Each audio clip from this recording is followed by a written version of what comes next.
जैसा कि हम कलाम मुक़द्दस में से स्टडी कर रहे हैं, life and ministry of Jesus Christ in chronological order.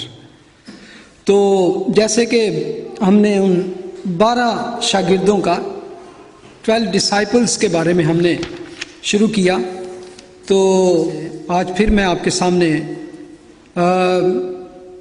12 disciples के हवाले से शेयर करना चाहता हूँ। जैसे कि हमने जाना कि बाइबल में 4 लिस्ट हैं 12 डिसाइपल्स की, और उनमें अगर उनको 3 ग्रुप में देखें तो पहले में हमने देखा कि पहले में Peter, Andrew, James and John, और सेकंड ग्रुप में अब जब हम आते हैं तो उसमें अगर टॉप में है तो वो किसका नाम है? फिलिप्स। इसके बाद आज मैं आपके सामने शेयर करना चाहता हूं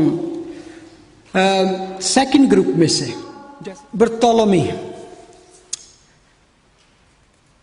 अगर आप इसके बारे में देखें तो इसके 2 नाम हैं।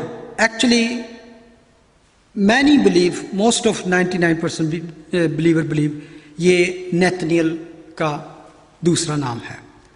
बर का मतलब है बेटा, तलमाई का, बरथोलोमी। और इसको नेथनियल समझने की क्या वजह है? क्योंकि 3 गॉस्पल में और अमाल की किताब में जो 12 की लिस्ट में हम बरथोलोमी को 6 या 7 नंबर पर देखते हैं, और हमेशा इसको देखेंगे कि इसके फिलिप के साथ इसका नाम आता है और नेथनियल का कोई नाम नहीं। लेकिन दूसरी तरफ यूहन्ना की इंजील में बरतोलोमी का नाम नहीं लेती, मगर सूलों के ग्रुप में नेथनियल को शामिल करती है। अगर आप हमने इस चैप्टर 1 में देखे तो तकरीबन 7 वर्सेस टॉकिंग अबाउट उस इवेंट में जिसमें नेथनियल है, और आखिरी चैप्टर में उसे रसूलों के साथ शुमार किया गया है, last chapter of the John. उस लिस्ट में आप देखें कि हमेशा ये दोनों साथ साथ हैं, और क्योंकि ये बहुत करीबी दोस्त हैं, तो अगर जॉन चैप्टर 21 देखें तो ये उसके बाद है जब खुदावंद यीशु मसीह जिंदा हो गए। तो लिखा है, इन बातों के बाद यीशु ने फिर अपने आप को तिब्रियास की झील के किनारे शागिर्दों पर जाहिर किया, और इस तरह जाहिर किया। वर्स 2, शमौन पतरस और तोमा जो तोआम कहलाता है, नेतनियल जो कानाए गलील का था। ये शागिर्दों में यीशु ने उनको अपने शागिर्दों, और 7 ऑफ देम, और ये उनके साथ वहां पे हमें नजर आता है। इसी से बहुत सारे बिलीव करते हैं कि नेतनियल वो शख्स था। नेतनियल के बारे में हम पढ़ते हैं कि वो ओल्ड टेस्टामेंट नविश्तों की और प्रोफेसीज की बहुत स्टडी करता था। कलाम मुक़द्दस में इसका सिर्फ 2 दफ़ा जिक्र आया, जैसे कि चैप्टर 1 और चैप्टर 21 में। चैप्टर 1 वर्स 45 में लिखा है, फिलिप्स ने नेतनियल से मिलकर उससे कहा कि जिसका जिक्र मूसा ने तुरैत में और नबियों ने किया है वो हमको मिल गया है, वो यूसुफ का बेटा यीशु नासरी है। नेतनियल ने उससे कहा, क्या नासरत से कोई अच्छी चीज निकल सकती है? फिलिप्पस ने उससे कहा, चल कर देख ले। यीशु ने नेतनियल को अपनी तरफ आते देखकर उसके हक में कहा, देखो ये फिल हकीकत इस्राएली है, इसमें मकर नहीं। नेतनियल ने उससे कहा, तू मुझे कहां से जानता है? यीशु ने उसके जवाब में कहा, इससे पहले कि फिलिप्पस ने तुझे बुलाया, जब तू अंजीर के दरख्त के नीचे था, मैंने तुझे देखा। नेतनियल ने उसको जवाब दिया, ए रबी, तू खुदा का बेटा है, तू इस्राएल का बादशाह है। यीशु ने जवाब में उसे कहा, मैंने जो तुझसे कहा कि तुझको अंजीर के दरख्त के नीचे देखा, क्या तू इसीलिए ईमान लाया है? तू इनसे भी बड़े बड़े माजरे देखेगा। फिर उससे कहा, मैं तुमसे सच कहता हूं कि तुम आसमान को खुला और खुदा के फरिश्तों को ऊपर जाते और इब्ने आदम के ऊपर उतरते देखोगे। True seeker of Messiah. और मैं समझता हूं कि जब फिलिप इसको ढूंढने गया होगा तो पहले उसने घर में देखा होगा तो नहीं मिला, तो उसको पता था कि ये कहाँ होगा, अंजीर के दरख्त के नीचे। और अक्सर लोग ऐसा करते हैं। और इसराइल में आम तौर पे जो अंजीर का दरख्त होता है वो तकरीबन 15 फीट हाई होता है और उसकी जो फलाव होता है तो 20 to 20 फीट तक वो ऐसे जाता है, तो वो बहुत घना होता है। तो specially many people in Israel जब वो गर्मियों का दिन हो तो ठंडी छांव और घनी छांव के नीचे जाके मेडिटेट किया करते थे, ज्ञान ध्यान और दुआ करने के लिए भी वहाँ पर थोड़ा सा दुनिया के हसल बसल से शोर से हट के प्रेयर करने के लिए या मेडिटेट करने के लिए। और इस वाक़े से हमें यह पता चलता है कि he was also true seeker, तुरैत और नबियों का घंटों मुताला करता होगा। और कलाम में हमें बहुत सी ऐसी मिसालें मिलती हैं जहाँ पे ऐसे लोग थे। अगर आपको इसहाक के बारे में पता हो तो लिखा है कि शाम के वक्त वो खुले मैदान में निकल जाया करता था और मेडिटेट किया करता था। एलिया एक गार में बैठकर खुदा से बातचीत करता था। और यीशु के बारे में लिखा वो सुबह सुबह उठ को पहाड़ पर चला जाता। और खुदा में यीशु मसीह की जो फेवरेट प्लेस थी वो कौन सी थी, जहां पे वो जाके अपने शागिर्दों के साथ भी बैठ, गार्डन ऑफ गत्समनी बाग में। और फिलिप्स उसको बड़े शौक से बताता है कि जिसका जिक्र मूसा ने नबी किया वो हमें मिल गया है। अब वहां पे एक और चीज बहुत अच्छा ट्रू सीकर, और उसके बारे में इवन खुदावंद यीशु मसीह ने एक बड़ी ग्रेट स्टेटमेंट दी है। लेकिन वहां पे एक चीज हमें नजर आती है कि उसके अंदर एक कि वो तासुब पसंद शख्स था, प्रेजुडिस। और उसकी तवक्का थी जब उसे ये सवाल करता है कि यार नासरत से कोई अच्छी चीज निकल सकती है। नासरत का जो विलेज था या जगह थी वो उसको बैकवर्ड या बड़ा गंदा या घटिया टाइप इलाका समझा जाता था। और जो ज्यादातर यहूदी या इसराइल थे उनका तवक्का ये थी कि मसाया जब आएगा तो वो एक अजीम तर फाते की शक्ल में शाहाना लिबास पहने हुए घोड़े पर बैठ के तुम्हें भी यरूशलेम से आएगा या बैतलहम से, क्योंकि मीका नबी ने पेशन गोई की थी। वो वॉज सीकर ऑफ ट्रूथ, लेकिन इसके साथ प्रेजुडिस था। लेकिन बहुत से आप देखेंगे जूश जो थे यहूदी इस प्रेजुडिस की वजह से, इस तासुब की वजह से असल मसाया को ना पहचान सके। दे वर ब्लाइंड बाय देयर प्रेजुडिस, और उन्होंने मसाया को ना पहचाना को। लेकिन वो ट्रू सीकर था, इसलिए उसने उस हकीकत को जानने के लिए उसने कहा चलो चलते हैं। पहले भी उसने दलीलबाजी बहस नहीं की, उसने कहा चलो, और उसने कहा लेट्स गो। साफ दिल बंदा था, मुतलाशी था, उसने कहा let's go and see. So Nathanael और चल पड़ा। और दोनों जब खुदावंद के पास आते हैं तो मैं समझता हूँ फिलिप्स दिल में सोच रहा होगा कि पता नहीं क्या हो, लेकिन नतनेल को शौक था लेट्स सी। लेकिन उनको पता नहीं था कि उनके ऊपर क्या इंकशाफ होने वाला है, क्या रिवेल होने वाला है।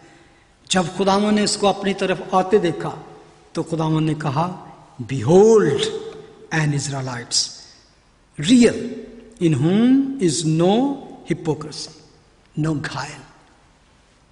जो बोलता है जो सामने है वो अंदर से भी वही है। ये फील हकीकत इसराइली है, इसमें मकर नहीं है। What a introduction। और मुझे एक बड़ी चीज हैरानी लगी जब उसकी तारीफ की गई, जीसस मसाया, उसको एक जबरदस्त टाइटल दे देते हैं एक तरह। और ये एक बात में ही खुदावंद यीशु मसीह के आप उसको करैक्टर खुल के सामने आ जाता है। अगर देखें नथानिएल का करैक्टर एक ही सेंटेंस में, एक ही बात में खुलकर सामने आ गया कि ये क्या है, कि ट्रू इज़राइलाइट्स, इसके अंदर मकर नहीं है। That was the character of Nathaniel. लेकिन नथानिएल का आगे से रवैया, एटीट्यूड क्या था, वो मैं समझता हूं अगर हम में से कोई जा रहा हो तो कि यार तू तो उसका था जबरदस्त, क्या बात है, ये हम ऐसा समझते हैं। वो बड़े खुश होते हैं कि किसी ने हमारी तारीफ कर दी। लेकिन कहता है वो उससे इतना खुश नहीं हुआ। और जो ट्रू लोग होते हैं वो ऐसी छोटी छोटी बातों या ऐसी, उसने कहा, वो सच्चा ईमानदार था कि तू मुझे कैसे जानता है, how can you say that, कि तू तो मुझे जानता ही नहीं, तो तू कैसे कहता है कि मैं बड़ा। उसने ये नहीं कहा कि ओ थैंक यू। देखा, ट्रू इस्राएलाइट्स। और इस बात के बारे में असल में है कि जब वो कहता है कि असली इस्राएली, इसका मतलब है कि हकीकी इस्राएली और कुछ दूसरे भी हो सकते हैं। और उसके बारे में असल में उसका मतलब था कि यकूब को इस्राएल कहा गया। यकूब को खुदा ने चेंज करके तो इस्राएल कहा था कि यकूब में बहुत सी ऐसी बातें थी, धोखेबाज और डंगा मारने वाला और अपना मतलब निकालने के लिए ही कैन गो एनीवे, अपना काम करना है जिस तरह मर्जी। तो उसको खुदावन ने चेंज किया। असल में खुदावन कह रहे थे ट्रू इस्राएलाइट जिसमें जेकब नहीं है, जिसके अंदर जेकब जैसी नेचर नहीं है, सच्चा इस्राएलाइट। क्योंकि बहुत से रोमन 9:6 में जाके पढ़े तो आपको इसके बारे में पता चलता है कि असल में कैसे भी फर्जंद भी हैं जो रूहानी हैं और ऐसे वो जिस्मानी हैं। लेकिन खुदा ऐसे ही बनी इस्राएल को देखना चाहता था, जिस तरह के आज हम मसीहों में भी बहुत से लोग हैं। ना सिर्फ ओनली खुदा चाहता है कि बैप्टाइज्ड वन और बड़ी किसी कलीसिया के मेंबर, किसी बड़े चर्च के मेंबर, बल्कि न्यू बॉर्न और नई पैदाइश का जिनको तजर्बा हो, खुदा ऐसे सीकर ढूंढता है और जो रूह और सच्चाई से उसकी प्रस्तिश करना जानते हैं। नतनीन की हैरानगी जो थी एक अमेजिंग में बदल गई। He was very sincere. उसके सारे शकूक को खुदावन ने, जितने भी डाउट थे, एक बात में ख़त्म कर दिया जब उसने कहा उससे पहले कि फिलिप्स ने तुझे बुलाया, जब तू अंजीर के दरख्त के नीचे था, मैंने तुझे देखा। और ये एक ऐसी बात थी जिसने उसके सारे डाउट्स को अंदर से ख़त्म कर दिया। इसमें एक चीज़ और खुदावन ने जाहिर की, omnipresent. I was there, I was looking at you. मैं वहां पे मौजूद था, हर जगह हाजिर व नाजर। ये यीशु ने कहा राह और जिंदगी मैं हूं, मेरे वसीले के बगैर कोई खुदा के पास नहीं जा सकता, और अबदी जिंदगी का रास्ता मैं हूं, और उसके बीच का दरमियानी भी मैं हूं। वो सीढ़ी जो जिसका मैंने पहले जिक्र किया, वो सीढ़ी थी कि जिसका खुदा ने कहा कि अब खुदा के पास जाने के लिए जो एक सीढ़ी है वो मैं हूं, मेरे ही वसीले के पास तुम का बाप के साथ मिलाप हो सकता है। There is no other way. ये थी एक्चुअली कहने की बात जिसने इस शख्स को चेंज कर दिया, और उसको एहसास हो गया, he suddenly found himself in the presence of God. उसने जान लिया कि ये मेरे अंदर को जानता है, मेरी मुतलाशी स्पिरिट को जानता है। वो पुकार उठा, यानी कि पुकार उठा, लेकिन मुझे चला के उसने, ऐ रबी तू खुदा का बेटा है, तू इसराइल का बादशाह, द किंग ऑफ इसराइल। जिस बात को फिलिप्स 3 साल बाद भी ना जान सका, Nathaniel got like this, true seeker. He saw deity in Christ, उलूहियत को जान लिया। मैं समझता हूं कि ये कोई बात नहीं कि कोई क्वेश्चन ना करे, रिसर्च ना करे।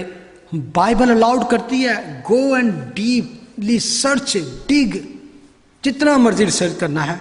लेकिन अगर आप मुखलिस हैं, ऑनेस्ट हैं, तो सबूत मिलने पर आपको ईमान लाना चाहिए।